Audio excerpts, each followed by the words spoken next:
Whole generations marked by severe deformities, limited minds and isolation lives.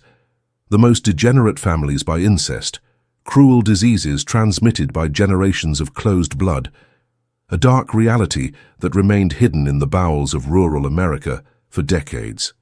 In the remote mountains of the Appalachians region, specifically in the far west of Virginia, a community lived practically forgotten by the rest of the world. It is in 1937, when the Great Depression still punished the country, and mountainous regions like it remained isolated not only geographically, but also culturally and socially.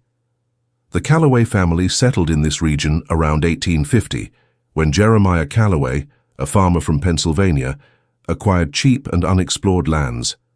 Over the decades, the family has grown, but their contact with the outside world has decreased dramatically. The lack of suitable roads combined with the natural distrust of the outsiders turned the Calloway into a virtually self-sufficient community. The first significant contact of this family with the outside world occurred in 1937 when a rural doctor named Dr. Elliot Montgomery, who ran the isolated communities offering basic care, came across a disturbing reality. "I will never forget what I saw that day," reported Dr. Montgomery in his medical diary, later donated to the University of Richmond. Children with obvious malformations, adults with distinctly similar facial characteristics, and an alarming prevalence of cognitive deficiencies. Dr. Montgomery's records, rediscovered only in 1973, revealed that among the approximately 42 Calloway family members who inhabited that mountainous region, at least 23 showed visible signs of genetic problems. Among the documented conditions were extra fingers, polydactylia, abnormal skull development, severe strabismus, and varying degrees of intellectual impairment. The doctor noticed something even more disturbing: the family tree of the family. As he was able to rebuild it through conversations with the most articulated members of the clan, he found that marriages between first-degree cousins were common, and there were even cases of union between uncle and niece, as well as half-Simon, who formed couples.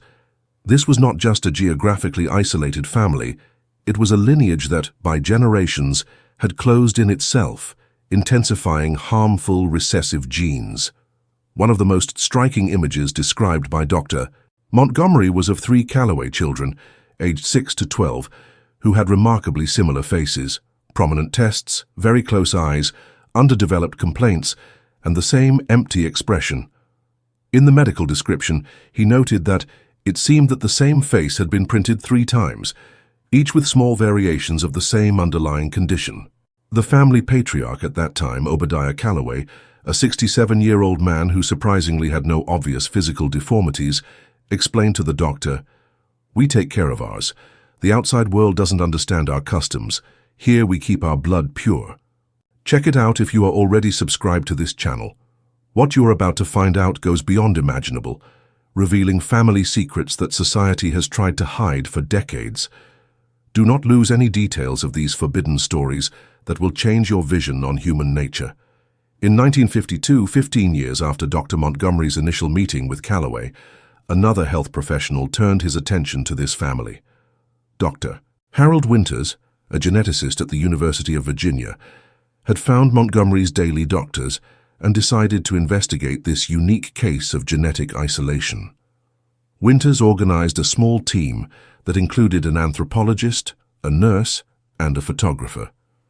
With the reluctant permission of Josiah Calloway, who had taken the family leadership after Obadiah's death, the team spent 2 weeks documenting the conditions of the community. The report produced, entitled "Genetic Isolation in the Appalachians, a Case Study," has become a significant scientific document, although it remained restricted to specific academic circles for decades due to the sensitive nature of its content. Dr. Winters documented that the 3rd and 4th generations of the Calloway had alarming rates of congenital problems. Among the 16 children born between 1940 and 1952, 9 had severe cognitive deficiencies, 7 had visible physical deformities, and 5 did not survive beyond the early years of life. "We are witnessing the devastating effects of homozygosis on harmful recessive genes," Winters wrote in his report. When close-to-close individuals have children, the probability that both carry the same recessive deleterious gene increases dramatically. The result is the concentration of genetic traits that, in diverse populations, would remain rare and diluted. One of the most iconic cases documented was that of Eliza Calloway, a 16-year-old who had been born with a condition known as syndactylia, the congenital fusion of the fingers. In Eliza's case, all fingers in both hands were cast, creating a mitau hands appearance. In addition, it had a severe curvature of the spine and limited verbal capacity. The most disturbing was Eliza's family history. His father, Malachi Calloway, was also his uncle, his mother's brother, Rebecca. This particularly close union resulted in an extreme concentration of problematic recessive genes. Dr. Winters recorded in his notes, "Rebecca confessed to me that her other 3 children, all born with even more severe deformities, did not survive childhood. She attributes these deaths to divine will, but the real cause is arguably genetic." The research also revealed that the family has developed their own explanations for the conditions that afflicted many of its members. They did not attribute the deformities and deficiencies to nearby kinship, but to a mixture of local superstitions and peculiar religious interpretations. Jebediah Calloway, one of the family's elders, explained to the team's anthropologist, "When a pregnant woman is frightened by a wild animal, the child can be born marked. This is how it works since ancient times." This denial of the true cause of conditions allowed intrafamily marriage standards to continue generations, perpetuating the cycle of genetic problems. While Dr. Winters documented the scientific aspect of the situation, the team's anthropologist, Dr. Raymond Parker, focused on the social context that allowed such genetic isolation to persist for so long. Calloway isolation is not only physical, but also ideological, Parker wrote. They developed a system of beliefs that values family blood above all, seeing any external marriage as an unwanted dilution of their lineage. In 1967, when the winds of social change blew throughout America, life in the Calloway community remained virtually unchanged since the previous century. It was this year that a young social worker named Martha Jenkins, a newly graduated and idealistic, was assigned to evaluate the conditions of isolated families in the Appalach region as part of a federal program to combat rural poverty. Jenkins meticulously documented his observations in official reports and in his personal diary, providing a rare glimpse of the daily life of this family marked by consanguinity. "The first thing that impressed me was silence," wrote Jenkins. "For a community with so many children, there was a remarkable absence of laughs and games. Many of the children Calloway simply sitting, staring at nothing, or repeating monotonous movements with their hands." The social worker documented the daily routine of the family, which revolved around basic subsistence tasks, mining gardens, breeding some animals, wood collection and maintenance of their precarious dwellings. Most remarkable was how tasks were distributed according to the limited abilities of many family members. Ezekiel Calloway, a 40-year-old man with severe cognitive impairment, spends his days carrying stream water to the homes. It is the only task that can accomplish consistently, and the family has developed a system of sounds and simple gestures to communicate with him, reported Jenkins. Social life within the community was structured around rigid family hierarchies. The patriarch at that time, Josiah Calloway, then 72, made all significant decisions, from marriage arrangements to internal disputes. His word was final and undeniable. One of the most disturbing aspects documented by Jenkins was the promise system of children for future weddings, often between cousins or even uncles and nieces. She witnessed as Abigail, a 12-year-old girl, was already promised to her first cousin, Isaiah 14. If you have really watched here, it is because you understand the importance of knowing our hidden history. Comment now on Blood Tells Stories That Words Cannot Express, and is part of this journey of discovery of truths that society preferred to forget. Jenkins described in detail the condition of Ruth Calloway, a 32-year-old woman who was the mother of 5, all designed with her midfielder Jeremiah. Ruth had a distinctly asymmetrical face, with one eye significantly lower than the other, and her movements were marked by involuntary spasms. 3 of their children had variations of the same condition, in degrees different nations. "The most impressive is that for them this is normal," wrote Jenkins. "Ruth shows no awareness that her condition or that of her children is unusual. When I tried to approach the subject in a delicate way, she simply answered, 'We are all sons of the Lord, made in your image.'"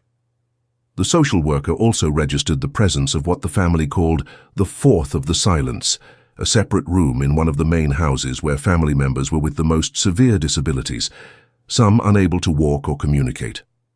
These individuals were cared for by older women in the family, who fed them and carried out basic care.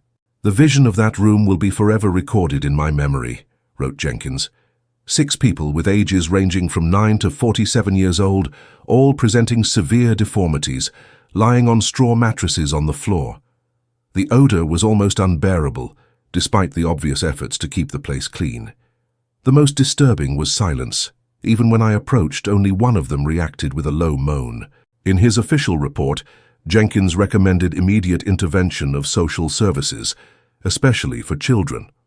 However, the judicial complexities and the fierce resistance of the family have prevented concrete actions for several years.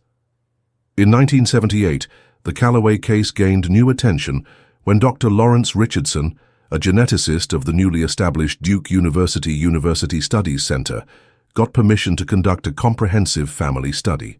With advances in understanding human genetics that occurred during the 1970s, Richardson saw in Callaway an unprecedented opportunity to study the prolonged effects of consanguinity on an isolated population.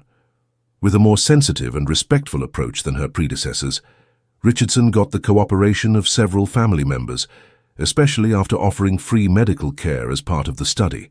The results were revealing and scientifically significant. Through detailed analysis of medical phenotypic and historical characteristics, Richardson mapped 5 specific genetic conditions that had become predominant in the family. Modified Waardenburg syndrome, a rare condition characterized by partial discoloration of hair, eyes of different colors, and deafness in some cases. In the Callaway family, this condition had combined with other genetic traits, creating a unique and more severe variant. Crozon syndrome, a genetic disorder that causes premature fusion of cranial sutures, resulting in abnormal development of the skull and facial characteristics. Richardson documented that this condition affected about 35% of Callaway. Polydactyly, the presence of extra fingers in the hands or feet, affecting approximately 28% of the family. Hereditary intellectual deficiency, ranging from mild to severe, present in almost 60% of family members to some degree. A rare form of skeletal dysplasia, causing abnormal body proportions and mobility problems in approximately 15% of the family. What we observed in Callaway is an extremely rare convergence of recessive multiple genetic conditions, Richardson wrote in his report published in the Journal of Medical Genetics in 1979. In a genetically diverse population, each of these conditions would occur at very low frequencies. However, due to generations of consanguineous marriages, we see these conditions not only at high frequencies, but also in high frequencies, but also in combinations that rarely or have never been documented in medical literature. One of the most studied cases by Richardson was Isaiah Callaway, a 34-year-old man who had a combination of Waardenburg and Crozon syndrome. Isaiah had a distinctly non-human facial appearance, widely spaced eyes and different colors, one blue and another brown, an excessively prominent forehead, and underdeveloped jaw. Despite these extreme physical characteristics, Isaiah had relatively preserved cognition and served as a kind of non-official family historian. Isaiah told me stories dating back to 5 generations, reported Richardson. He described how his ancestors deliberately avoided external marriages because they believed that the blood of the Callaway was special and chosen by God. This belief, passed through generations, served as a religious justification for practices that resulted in genetic devastation. Richardson's study also revealed something surprising. Despite the obvious genetic problems, the Callaway family had developed remarkable resilience. They created mutual care systems that allowed even the most committed members to play a role in the community. "There is a complex social structure that has developed over the generations," said Richardson. "Individuals with Kappa-preserved cognitive ages assume responsibility for those most severely affected, in a system of interdependence that, although problematic in many ways, demonstrates a social adaptation notable to their genetic circumstances." Richardson's work first brought the Callaway case to the widest medical community's knowledge, although still discreetly, and especially in specialized academic publications. The year 1983 marked the beginning of the end for the isolation of the Callaway. A combination of factors, including the construction of new roads in the region, the growing presence of rural social services, and an investigative report published in Charleston Gazette, finally brought public attention to the family situation. The report, entitled "The Forgotten of the Mountains," included photographs with blurred faces of some family members and detailed the conditions in which they lived. The public response was immediate and forceful, with appeals by state intervention. In March 1983, a multidisciplinary team composed of social workers, health professionals, and representatives of Virginia's Department of Human Services came to the ownership of Callaway. What they found was a declining community. The number of members had decreased to approximately 30 people, with a drastically reduced birth rate in the latest generation.